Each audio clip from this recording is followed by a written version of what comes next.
Yes, people, what's going on? So before I start this video, I just want to do like a little disclaimer explaining that obviously this is my own personal feelings during prep, what I went through, how I felt.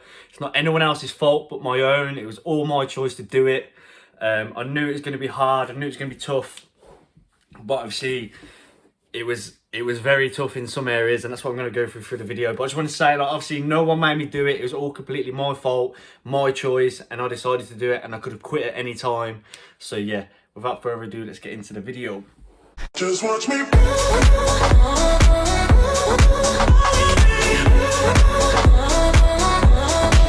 Just watch me.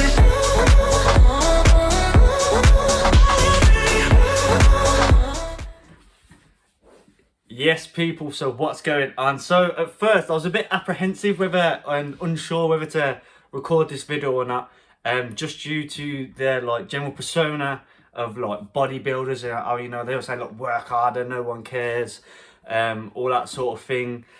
And to begin with, during my prep, I was unsure whether it was just me that was feeling like this.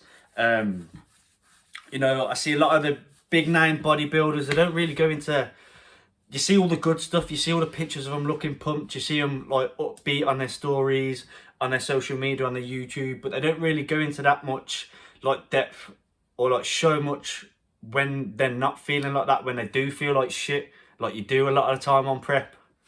So I thought I'd do this video just to give insight into what it's really like doing a prep, because a lot of people, if you've never done it or you've never really dieted, you don't really know what it's like. Like, once again, all you see is all the good pictures, people just looking shredded on stage.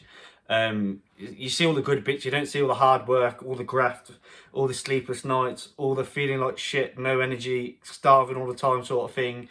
So I thought I'd just do a little video, just to let know other people out there as well, know that when they are on prep, or if you ever do a prep in future, that you're not on your own. Other people feel like this as well. Because I understand that when you are on prep, it can feel very, very lonely. And it does feel very lonely a lot of the time. And to be honest, I felt so alone during my prep at some points. But fortunately, I've got a friend at the gym, Jimmy.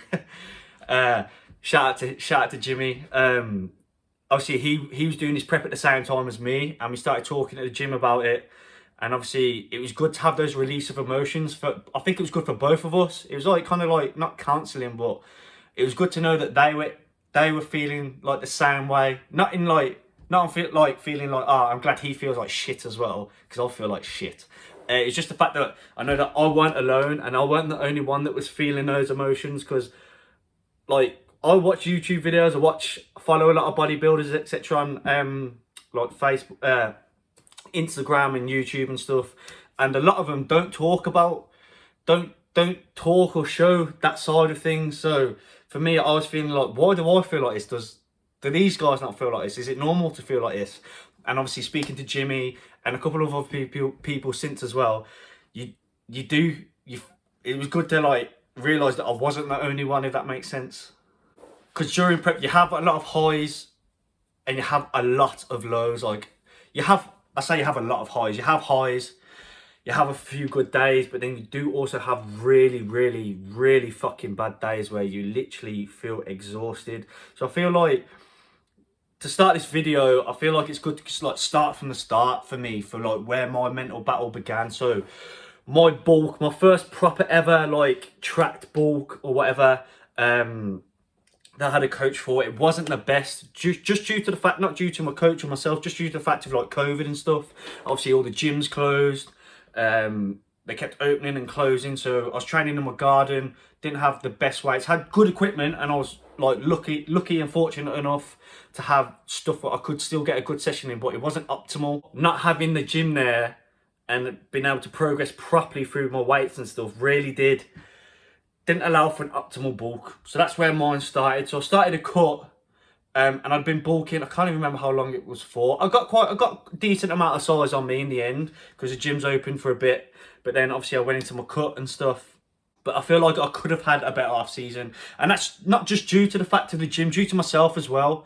You know, I got very heavy in my off season, and I could have controlled it better, but I didn't. But that's my fault. Then from there, obviously I started cutting, And a lot of the time, literally all the time, I felt like I was behind. No one's fault once again. A lot of it was just, you do get body dysmorphia, like honestly, and it's mad. And I think a lot of bodybuilders suffer from it, especially during prep.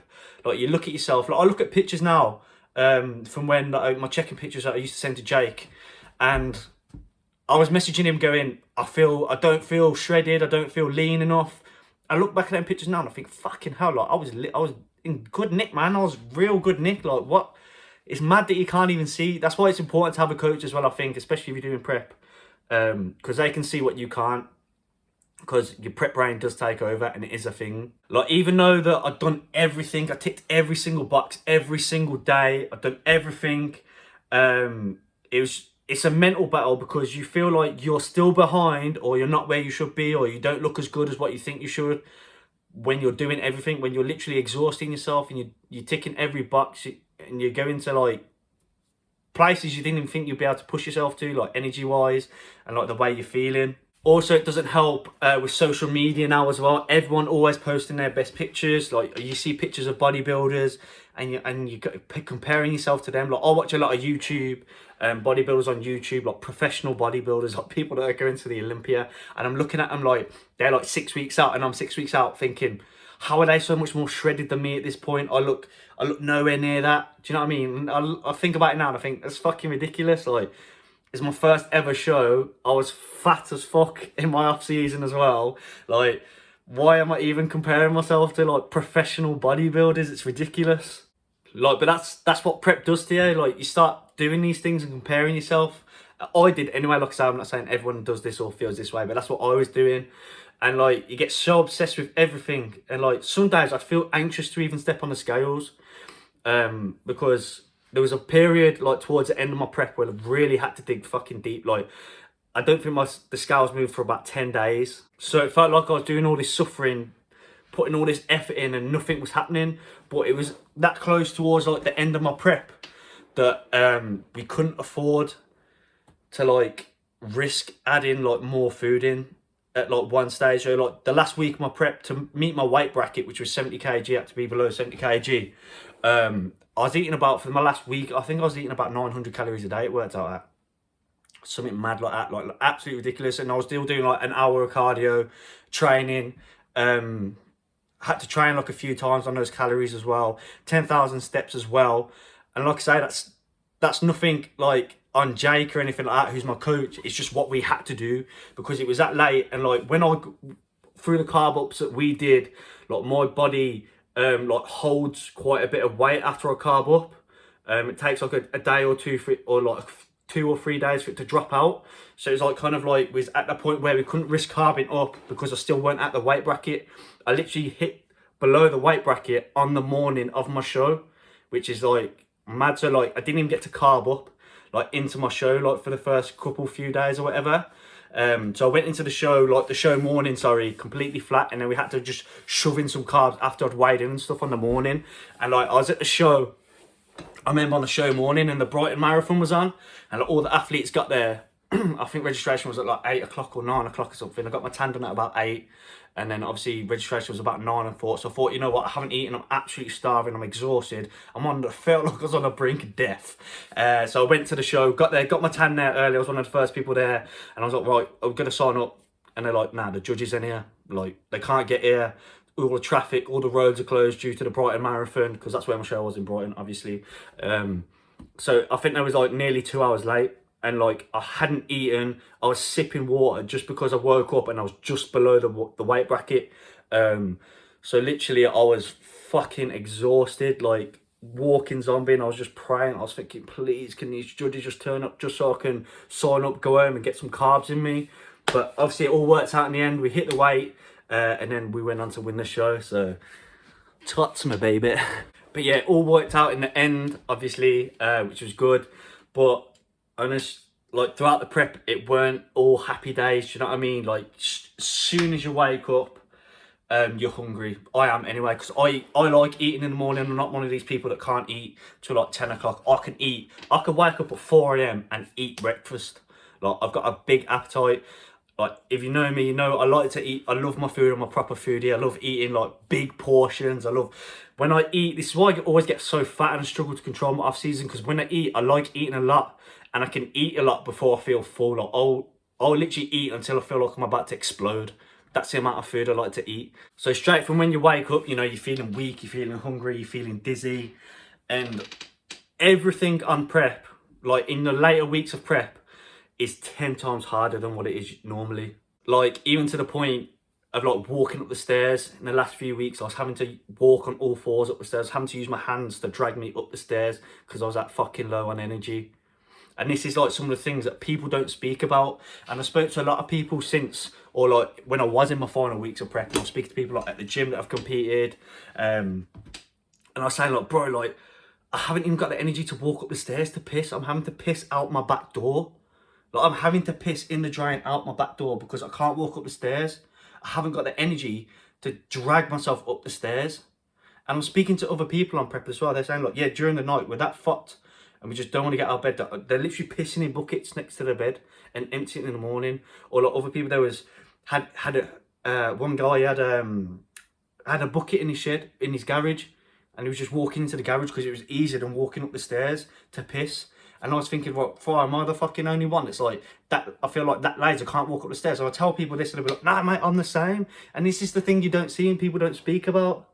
Like, even holding a conversation with someone is very taxing. Like, I used to go to the gym in the mornings to do my cardio, train, get as many steps in as I could. And then by the time I've got home, like, I can just chill out then. I can just, I say chill out, I mean die on the sofa and just mould on the sofa. Just watching YouTube videos. But like, it got to the point where I didn't even, like, I bought my Xbox downstairs because that's where I used to stay most of the time, and I didn't even have the energy or the concentration to play FIFA. So like, you're getting so restless, like laying on the sofa, like just watching YouTube, not doing anything, but you don't have the energy to do anything. So it's like, you're restless, you want to do something, but you can't because you don't have the energy. Like, even my dogs annoyed me. Like, obviously, if you follow my Instagram, which I'm assuming most of you do, that's how you got to this video. You know, obviously, I got a new puppy, Callie, when I was like 4 weeks out or something, or 3 weeks out. And for those 3 weeks, I couldn't deal with her because obviously having a new puppy's hard. Like, they have to get up and take them out during the night to piss. Like, she was shitting and pissing in the house. She still fucking does. But obviously I've got the energy for her now, and like, it got to a point where I was like not even giving her attention. I feel like I wasted those like few weeks of when she was that baby puppy because she's growing so fast, and like, I feel like she's massive now. Obviously I love her to bits now, and I just, obviously if you follow my Instagram, you see I'm always with my dogs, always like cuddling and playing with them. But it was like literally at that point I didn't have the energy for her at all. Like, I didn't take Kobe for a walk in the last like 2-3 weeks of my prep, and that's me just being honest and being real, because I didn't have the energy. When I was going out to get my steps, I didn't have the energy to like wait for him to sniff things or piss and shit everywhere, or like him pulling or whatever. I just didn't have the energy. I literally was going for a walk, zombified, just thinking, just get these steps and just get them done, and get home and lie down again. Like, even driving becomes challenging. Like, driving to and from the gym, I was like, pulling out at a junction, I'd look left, I'd look right, look left, look right, and I feel like, and then I pull out and I feel like I'm second guessing myself. Like, have I actually, I've checked, but have I just imagined there's no one coming, or is there actually someone coming? Like, my eyesight started going out to start wearing my glasses. It's all mad. And even like, you're exhausted and like, you have rest days obviously off the gym, but it's not a rest day because I still had to go do it an hour's cardio. I still had to do 10,000 steps a day, so it's a rest day. Sorry. It's a rest day, but it's not actually a complete rest day. You're not just doing nothing. You still got stuff to do, and you're still hungry. You're still exhausted, and that's another thing that's really hard as well. Like, you have to track everything, like all your steps.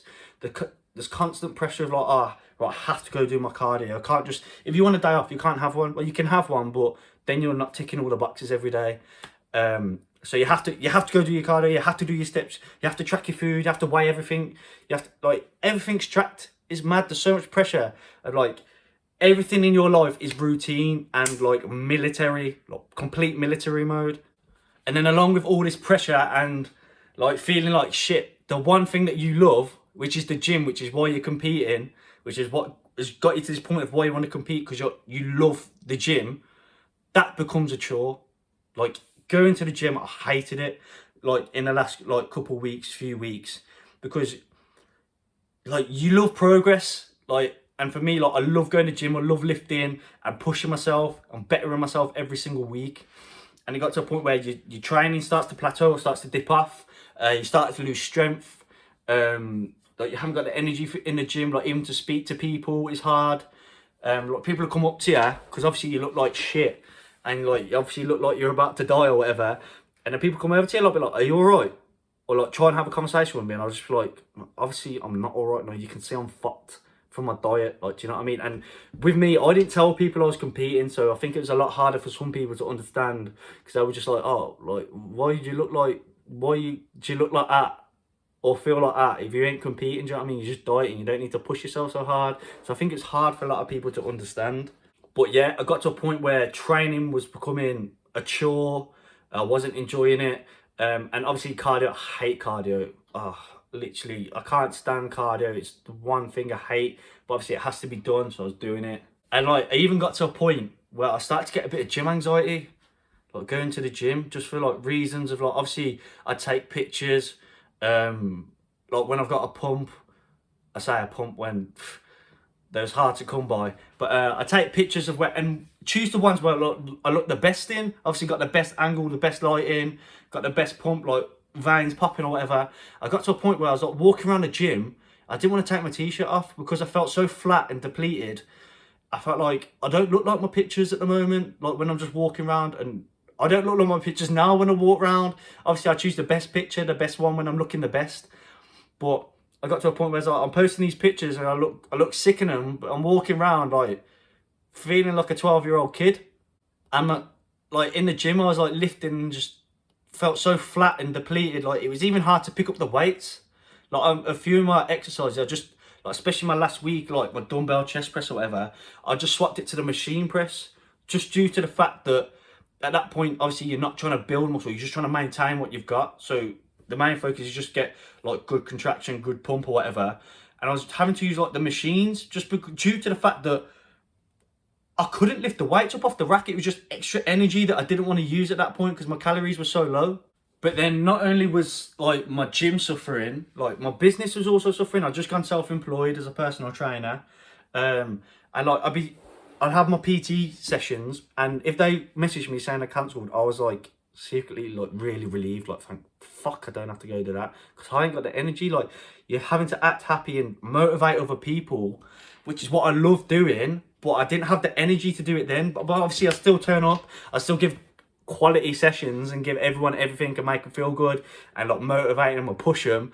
But deep down inside I was thinking, fucking hell, I am dying. Like I didn't want to be there. And like my online clients, I was struggling to I felt like I was struggling to reply to people. My replies were getting slower, and that's not something I pride myself on. I pride myself on quick replies and getting back to people as soon as possible.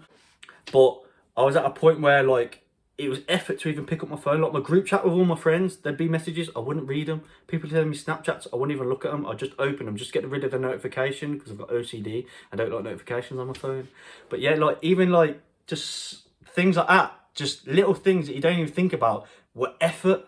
But then my business was like, I weren't promoting myself because I didn't want to take on new clients at the time. So I wasn't making much money. So my bank, I suffered a lot financially during prep, and it's expensive as well. It's not cheap, especially just like to sign up to the shows, do the shows, you have to pay for all that. And then obviously all your supplements, the fact that I wasn't working much. So fortunately I had some money like put away, which I could use to fund myself whilst I was doing the prep, but I did suffer a lot financially. You can say the fact that obviously you're not doing stuff like socially, which saves your money, which you do, but it doesn't really balance out that much. But that's another thing, like socially, like I'd missed out on everything. Like during those 20 weeks, like I only went to like a couple of social events where all my mates are going on holiday, you know, going out like parties, going out, getting pissed and stuff. I didn't do it because I'd turn up to events and I just didn't have the energy to socialise. I'd just sit on a chair in a corner and just like, it's hard to act happy and act like the Haz that everyone knows, like it's full of energy and get stuck in to conversations and stuff, gives banter to your friends. But like at a point where people would banter me, and because I was in such a bad mood because I was so hungry, I just wouldn't find it funny. So I didn't find it fun going to events. But then a lot of people, like family and friends, they don't really understand. They'll just be like, oh, come on, it's just one drink, it's just a couple of drinks, just have a beer. Or like your family will be like, come on, it's only one meal ain't gonna make the difference. But in my head, you're in military mode, and obviously you want to stick to the plan as much as you can. And in my head, I was not coming off plan at all, because I wanted to step on that stage knowing that I give absolutely everything to my prep. But like, even on my birthday, I didn't celebrate my birthday. I just stuck to plan. All I did on my birthday was went to the gym and ate the same food that I eat every single day. But once again, like I said at the beginning, it's all my choice. I could have come off any time. We could have done what I wanted. Could have gone out on the piss, but I chose not to. Another thing that is really hard during prep is the fact that like I said, I'm a big foodie. I love my food. I love eating pizza and donuts and shit. I just love junk food. But food is everywhere. Like, you don't realise it until you're really food focused, like, and you're restricting yourself and you're craving everything. Like, food is everywhere. Like, even like TV adverts, like even the YouTubers I watch, like a lot of them do food challenges and stuff. There was food there, like people ordering takeaways, posting it on their social media. That's all you see. Like, I follow like cookie accounts and that. Shout out to Cookie Co. Had to like mute their accounts just because I couldn't handle looking at all like the cookie porn and that. Even at the gym, like I'd be doing cardio and someone would bang a meal in the microwave in reception, and I could smell it, and it just sets off your cravings. You start craving going shopping, like walking down the aisles just to get your food. You crave random shit, like stuff you don't ever even crave. I was craving stuff I don't even eat. Like, I never really eat like chorizo and stuff like that. I was craving chorizo. What was another weird thing that I was craving? One eternity later.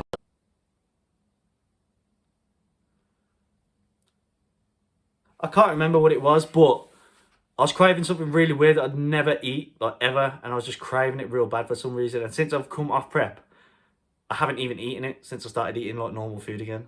This is what I mean. I was so food focused. I'd eat my food and it just wouldn't satisfy me, like hunger wise, obviously, because you're in a deficit. But you'd eat and straight away you're feeling hungry and you're thinking, fucking hell, I've got another 2.5, 3 hours before I can eat my next meal. Like, got to a point where I started to get angry, like between meals, and frustrated because obviously didn't have the energy to do anything.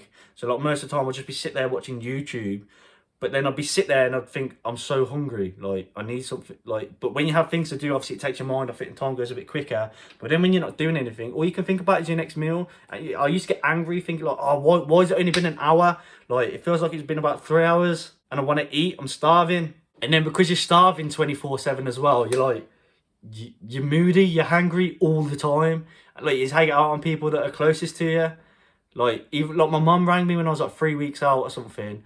And she was annoying on the phone, to be fair. And she said, like, oh, I'm worried about you. You're looking ever so thin. This is what I mean. Like, people don't, family say they understand and they understand what you're going through, but they don't. Like, ringing me up and saying that. I just had a go at her. I said, well, Mum, why the fuck are you ringing me up saying that? Like, that you're worried about me and I'm looking thin when I'm like 3 weeks out. I said, of course I'm going to be looking thin in my face. I said, I've been dieting for like 17 weeks, like 3 months, 4 months or whatever.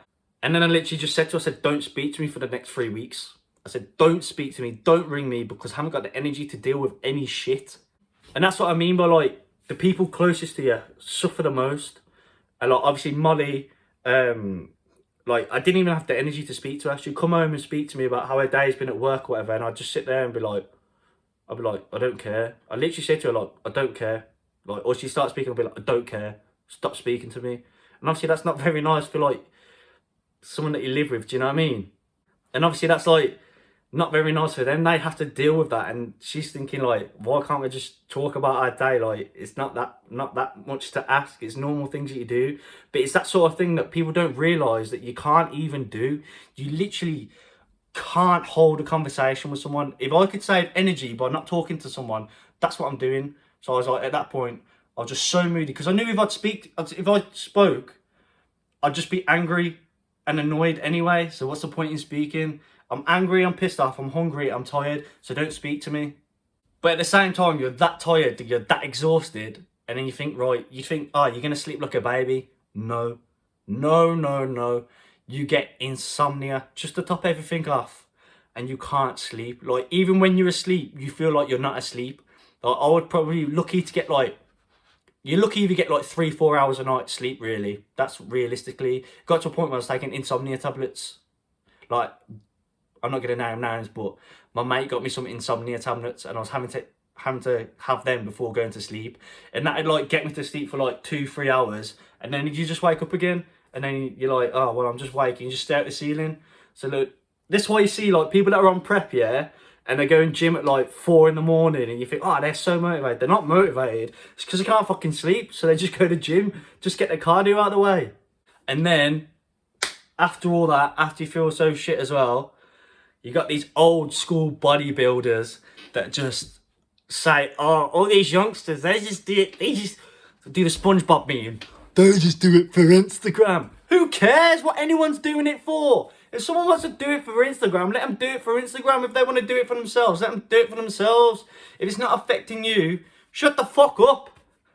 This is something that really pissed me off when I was in my prep. Like, I didn't do it just for Instagram, but obviously I love uploading my stuff onto Instagram. I think anything that you want to upload onto Instagram that you're proud of, whether it's a car, a house, like your physique, like if you buy like something materialistic and you want to show it off, if you buy a Gucci bag, you want to show people your Gucci bag, fucking show it off, man. Show off what you've worked hard for. If it makes you happy, let people show it off. If it's not affecting you and you get pissed off with people posting and say that, oh, just showing off, you're just fucking jealous, ain't you, at the end of the day? Let people do what they want. Let people post their stuff that they're proud of and use that as motivation to better yourself. So all these old school bodybuilders that are going, no, they just do it for Instagram and all that shit. Fuck off. Do you know what I mean? Let people do it for what they want to do it for. And then they all post all their shit on Instagram anyway. So, fuck them. But yeah, sorry for that little rant at the end. But yeah, that's it really. I know it's a long video. It's just been me chatting bollocks again. But that is just a little insight into some of how you really feel during prep. And it is a dark time. And I think a lot of people obviously don't speak about it. So I just wanted to speak about it, do a little video. But yeah, I'm back now, I feel normal. And I love the gym again. And I love eating pizza as well. Just watch me.